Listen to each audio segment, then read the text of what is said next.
It is the 29th of August, 2022, and this is our regular travel update. I'm Rudy Maxa. I'm a travel journalist and broadcaster, and my colleague wow, he's got a fancy T-shirt on today instead of just a white one.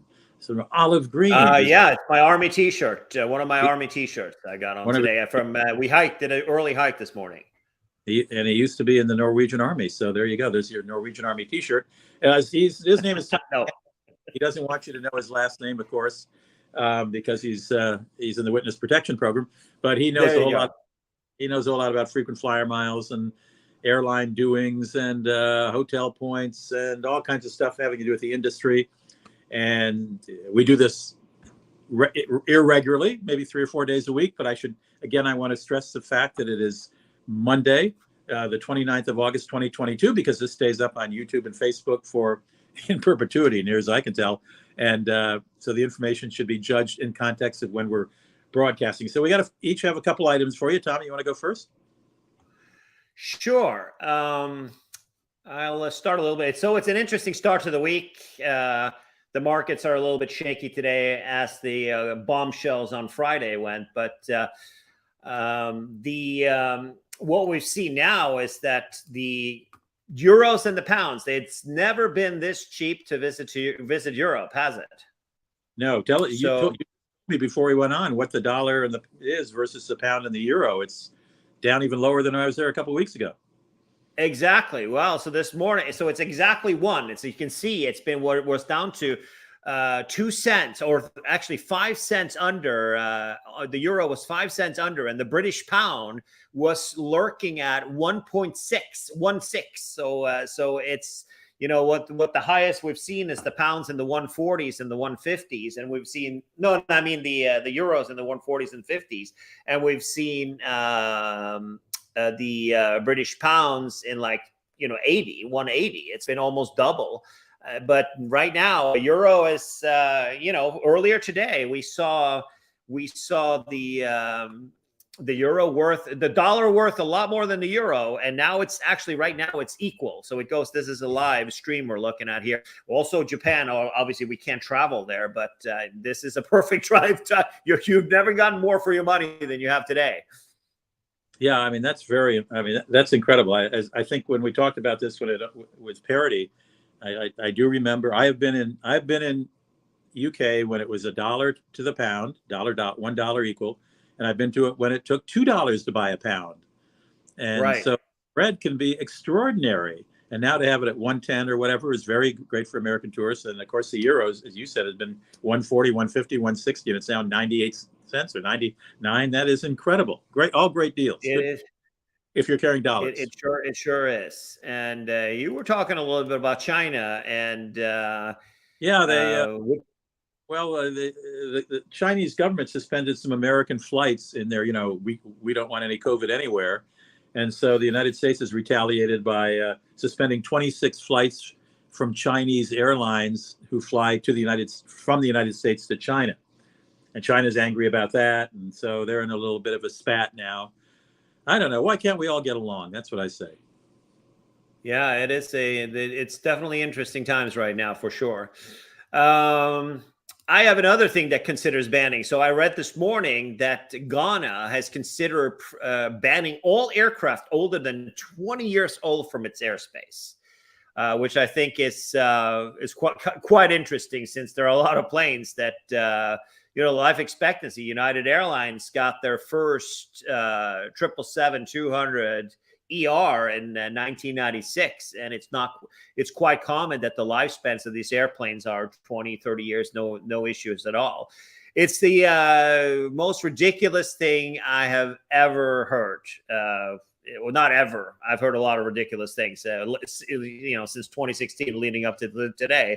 But wow, I'm a little bit stunned by that. There are, and we will say U.S. carriers are chronic for keeping their fleet pretty old. And but as we know, the services taken on airplanes are extensive, and it's very, very, very, very strange that they wanted to. So they're absolutely wanting to ban planes older than 20 years old. Why did they put a picture of a Delta flight up there? I wonder. Whoever.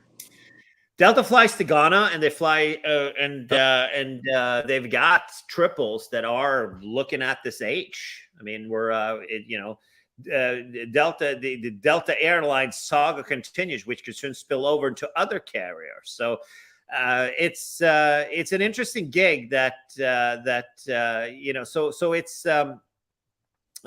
it looks like Delta is flying a 767-300, and the 767-300s that Delta has, they must be close to 30 years old.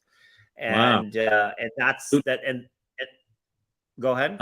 I didn't know Delta flew to Ghana. That's interesting. And I would also think in the environment in which Ghana is situated, which is Africa, there are probably a lot of planes older than 20 years old flying around there. Yeah, it's not like you can hop on the train either, though. Yeah, I see the article has, I didn't know that they flew 767s to Africa. I thought that the Ghana was a stop on the way to South Africa. I'm mistaken. It must be a stop here. That's yeah, I mean, at the end of the day, I guess they've had some technical issues, and it's resulted in some spat with Delta, and now they're considering banning planes that are less than 20 anymore. So it's just absolutely a really strange gig going on when they fly to. I thought that Brian Kelly, it's been a few years, though, maybe 2 or 3 years ago, before the pandemic, he was flying a lot to Ghana because he's got some charity thing going on there. It was on the triple. Obviously, they're starting to fly 767s, and there has been some issues. This is, obviously a ridiculous thing. I mean, Ghana should be lucky to have any sort of service from the U.S. coming over, but I guess and it doesn't make any sense. That some of these guys can have issues with their airplanes. That's fine. I think it's without knowing anything more about this case, I just saw this and I thought it caught my eye that they're considering banning all aircraft, which is pretty much the vast majority of planes hopping around in Africa are right. As old as that, or even older than that. So. Well, I have some better news. Air France and KLM, are an alliance. Yeah, they're owned by the same company. They are offering award seats between the United States. Well, you can see it right there. Flights to Europe from the United States, round trip for as little as 30,000 miles, effective September through July of 2023. So that's 7 months plus September. That's like 10 or 11 months worth. I'm sure they're not available, necessarily at that rate over Christmas or Thanksgiving, but check it out. And you can see, if you can see the type on your screen, the American Airlines normally charges $60,000, as does United. And of course, Delta, which is the worst when it comes to, in my book anyway, for frequent flyer miles, cashing in frequent flyer miles, Delta usually charges 70,000 miles round trip to Europe from the United States. So this is more than half less than Delta. So if you have an aching to go to Europe, I mean, and you're flexible on your dates, you can choose between now and July 23rd. I think this ends at some point. Let me just see. 11 months from now, the next 11 months. So through end of schedule. Bear in mind that this is economy class. The availability of miles and points or redemptions on Air France KLM right now is virtually zero in premium economy or business class. There's nothing available. I have looked for clients of ours and for my own use, and so yes, they're filling up the back of the plane. Demand is not there, virtually non-existent over the winter. And it's probably only going to get worse as the recession continues, and that's why they're dumping the prices now for half off, 30 or 15,000 miles each way. It's a good deal if you can do it, if you can afford it. Yeah, it's a good deal, but bear in mind also there is a substantial fee that they charge. They have a fuel surcharge at upwards of let me see here, up to $200 a fuel surcharge that you have to pay for redeeming your Air France KLM flight, even in economy class. So there can be some sort of fees that you have to pay, which is not, they're definitely not airline fee, or I mean, government fees or taxes. They are fuel surcharges or carrier imposed surcharges that they have. So bear in mind with those. But yeah, I mean, I looked at the schedule just when you sent me this. It has phenomenal availability but nothing in premium cabins at all. Okay, well, if you So, can, speaking of Air France KLM, there seems to have been an interesting incident on a flight between Geneva and Paris here the other day, I where read it. two Air France pilots on an Airbus 320 went bananas in the cockpit, and there was a physical altercation at 3,000 feet. They were just taken off from Geneva, and before, right after takeoff, they got into it, and one of them slapped the other, and the other one of the other threw a suitcase at the other. So it must be some sort of a pilot case or something in there. And the flight attendants heard the brawl and came in from the cabin, and one of the flight attendants stayed with the pilots until arrival in Paris, which is the craziest thing I've ever heard. Oh my gosh. Do we know what they were fighting over? Maybe French. It probably is in regards to a woman. That's usually what the French fight about, right? Right? My, I mean, they're not really. Let's face it. They're not much of warriors. They lost the Second World War, in about 30 minutes. So it must be a woman. well, I hope the passengers didn't know about it. This is just an aside. I know this happens sometimes, but we have a mutual friend, Susan in Chicago.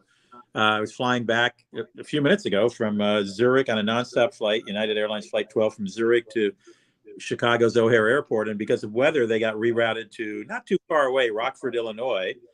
And they were on the ground for 3.5 hours awaiting, because they found a mechanical problem when they landed at Rockford. So they had to get a mechanic there to the airport, I presume from O'Hare. So he had to, then they landed at O'Hare 10 minutes. Took them 10 minutes to get from Rockford to O'Hare. And then they had to wait for a gate for 45 minutes. So that's I think that Rockford doesn't have. Well, I've rented in Rockford like maybe 2 times. I remember. I remember landing there from LA on a domestic flight. Yeah. And even if it was a domestic, so the reason why they were kept in Rockford was obviously that there's no customs in Rockford. It was let me correct, they were kept on the plane in Rockford. We were also kept on the plane. The last time I landed was probably in 2013, and it was a 757 from LA, and we were kept on the ground there. But it wasn't that long. They had to put a little gas on the plane, and they waited for clearance from O'Hare Tower to take off. And a very short flight, obviously, it's 90 miles or something like that. So it happens every once in a while. And the reason why you don't get off the plane, in my case, is because they don't want to jump. We were there on the ground maybe an hour. The reason why you don't want to get people off the planes because they can't. You're not allowed to let people off of a plane that comes from an international destination. So they're just going to have to wait. Yep, that's the gig there. Got a couple more small things. Actually, we got one small thing and one big thing. So, all right, go. Rent-a-car companies are, especially Hertz, is getting a lot of flack lately and has been getting extra amount of flack lately because of their customer, bad logistics, making customers end up in the slammer because they've reported cars stolen because of which haven't been stolen, cars that have been returned, but because of bad paperwork. And these has been isolated to people who are renting a car and then they are extending their rental. So instead of going back, they call Hertz. They say, "Hey, can I have the car for another week? I got a job here and I, just got another week of work. So can I get it?" "Yeah, sure. No problem at all." They bring it back a week later. They give the car back. They get a receipt and all that kind of stuff. And there you go. This is a different issue. So right now, or up till now, it's starting to change dramatically now, but the car market has been really hot. That's what makes this so interesting. So this is a reader of Gary Leff, View from the Wing, who has returned a car he was in an accident where he was struck from behind by another car who had insurance, and he had a credit card coverage, which is quite normal. Is something that I definitely recommend. So it doesn't come on your primary insurance when you rent a car. You can, of course, just use your car insurance within the U.S. Can I interrupt to rent a car? But here, I interrupt. Pardon? You want to make sure your credit card has primary insurance for car rentals, not secondary. Exactly, not secondary. Use the card that has primary. Right, and this is the case. It's a primary thing because then if you use your car, your home and your car insurance at home, there's usually a deductible. and things like that. And it comes on your records and things like that, which it doesn't when you use a credit card, premium credit card. So he was charged, however, an administrative fee to deal with an accident that wasn't his, which is the first thing. It was $150. And then loss of use, which means that the car, Hertz couldn't rent it out for a few days. So they repaired it. So they charged for that $315. Not a big amount. But at the end of the day, $315 and $315, and they have to actually prove to the insurance company that the location wasn't sold out. If it was sold out, they can charge this fee. If they can't, they can't. Diminished value, though, is where it gets interesting. What does that mean? The diminished value means that they are claiming that the car is valued less now after this accident, which in reality, even if repaired. So first of all, for a Toyota Corolla or a Camry or whatever, diminished value kind of it's a diminished value automatically if it's been a rental car. That's right. The first thing. But Gary says that it stems from poor repairs, which absolutely is. It does not. It is diminished value means that that Hertz doesn't think that they can sell the car for the same price that they could if it wasn't damaged, which in some cases is correct, but in most cases it's not. So this guy, he had a Sapphire Preferred as a great credit card for car rental insurance, but they only reimbursed him $465. They did not reimburse the diminished value piece, which I think is kind of crazy. And also, since it wasn't his fault, why isn't this not charged to the other party's rental insurance or car insurance? If he was hit by a car, he shouldn't pay anything. It should be the other guy that pays everything. Story? Is that it? Hertz is not budging? That's the story. We don't have any comments yet, but I'm going to follow up on this one because it seems like it's a very I guess what they're saying, Hertz is saying, buy our loss damage waiver, pay for our expensive insurance, which is, $20, $30 a day. And then you'll get out of it. You can run the car into a tree and with you, not behind the wheel of it and still get it covered. Right. You can, it can roll into the lot and nothing would happen. I don't know. It sounds like to me it's a little bit of a stretch here, to say the least. But it's something to look out for. I'm definitely going to do a little bit more digging and get back to it. But diminished value, I haven't seen that, and especially when it's not your fault. It's quite. Then the claim should be claimed with the other party's insurance company for sure. I mean, I'm definitely not if it's not your fault and the other party is at fault, then he should be or she should be the person that pays for it. I wholeheartedly agree. We'll check on it when we check in next. We will definitely do both of us a little bit of that. So, Richard Golinowski. That's the moron of the day. Actually, he's not a moron, but he's just obviously has a little bit no ambitions or high hopes. He's what did I call him this morning? I called him the A4 American, who doesn't think that public transportation is no good for anybody except for poor people who's going to work at low-paying jobs. They can use public transportation, but nobody else.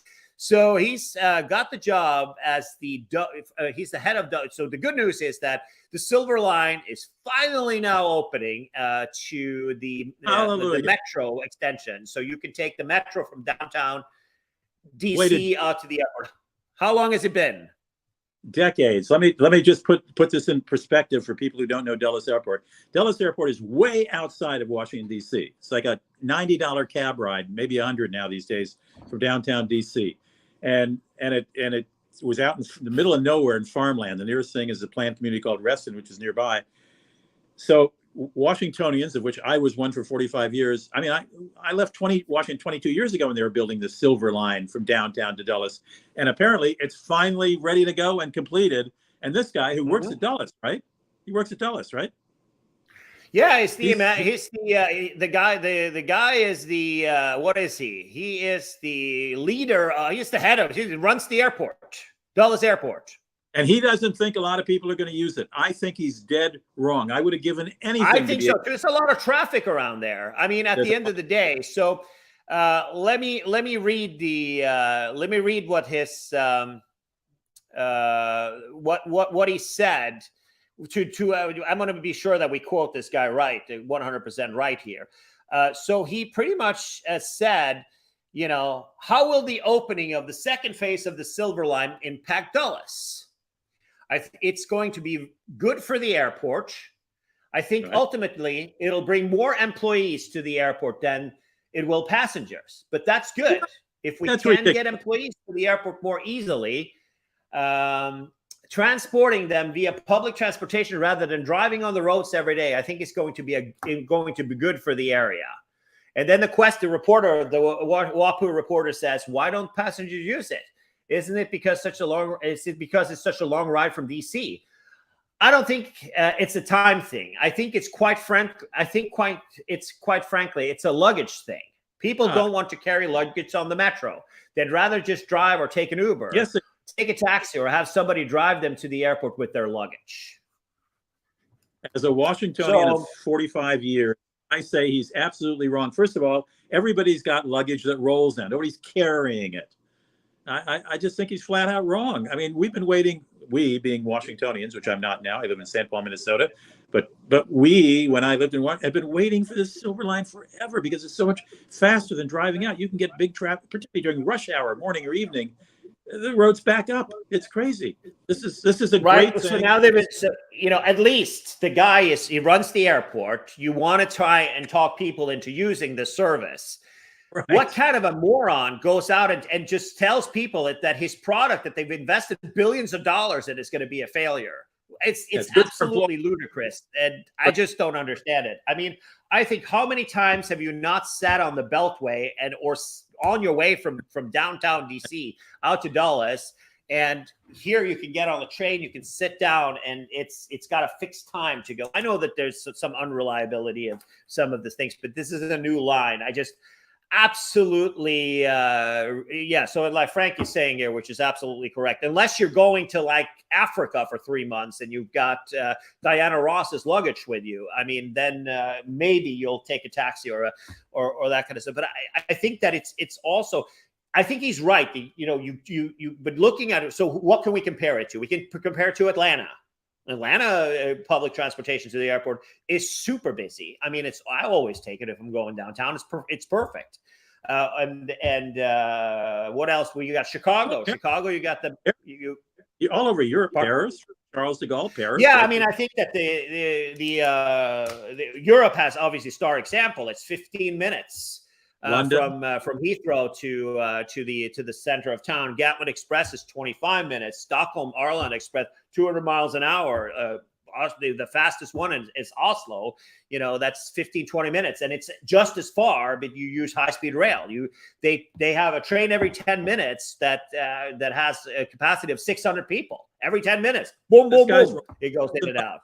We'll follow up on it in 6 months or so and see the numbers. I think he's dead wrong, and I think I know what I'm talking about, having lived in Washington perhaps longer than he has. But and having had I mean, Americans are not warming up to public transportation as other would. I mean, so there are some people who say, and I don't know, I think that you have to walk for a while to get to that station. You do. But so do you in Paris, and so do you in London. I mean, believe me, Washingtonians want this. Well, Paris, you got a chance of getting lost before you get to the train. Exactly. All right. I think that. Oh, go ahead. You have a final thought. Go ahead. No, I think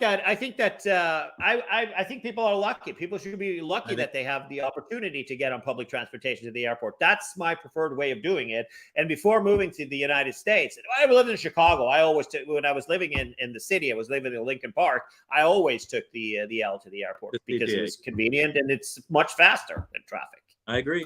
Well, we'll watch it. It may take a while to get the numbers, but I think we're right, and I think he's wrong. It's the 29th of August, 2022. Is that when the thing opens? I don't know when it. I don't know when it opens, but I think it's either about to, or I mean, it's definitely about to, if not already open. I'm just saying our webcast is running today. On 2022. I don't know when it opens, but I think it's anytime soon. So that's phenomenal. Well, you'll find, just go to Dulles' website. You'll find out. Keep that in mind when you're watching. And if you want to subscribe to my newsletter, it's free. It's very irregular. You don't get it all that often because I don't write it all, but it's fun when you get it. Just go to maxatours.com/newsletter. Write in your name and your email. I'll send it to you. It's free. And you can find some of our small upscale European tours. We've got we've got very few openings on the 3 Christmas tours. I know if you move fast, and I think there's a significant discount right now. But you can also look at our 2023 tours. Join us. All right. Thank you, Tommy. Yes. Maxatours.com. Thank you so much. Have a good week, everybody. And Rudy's going to shave today, and he's going to look like baby's bottom tomorrow, right? Oh, gosh. Can you see it? Really? Gee. I can totally see that. I know. I'm a little scruffy. Okay. I'll next time you see me, I'll be clean shaven. I promise. Be giddy up. Well, thanks, and we'll see you guys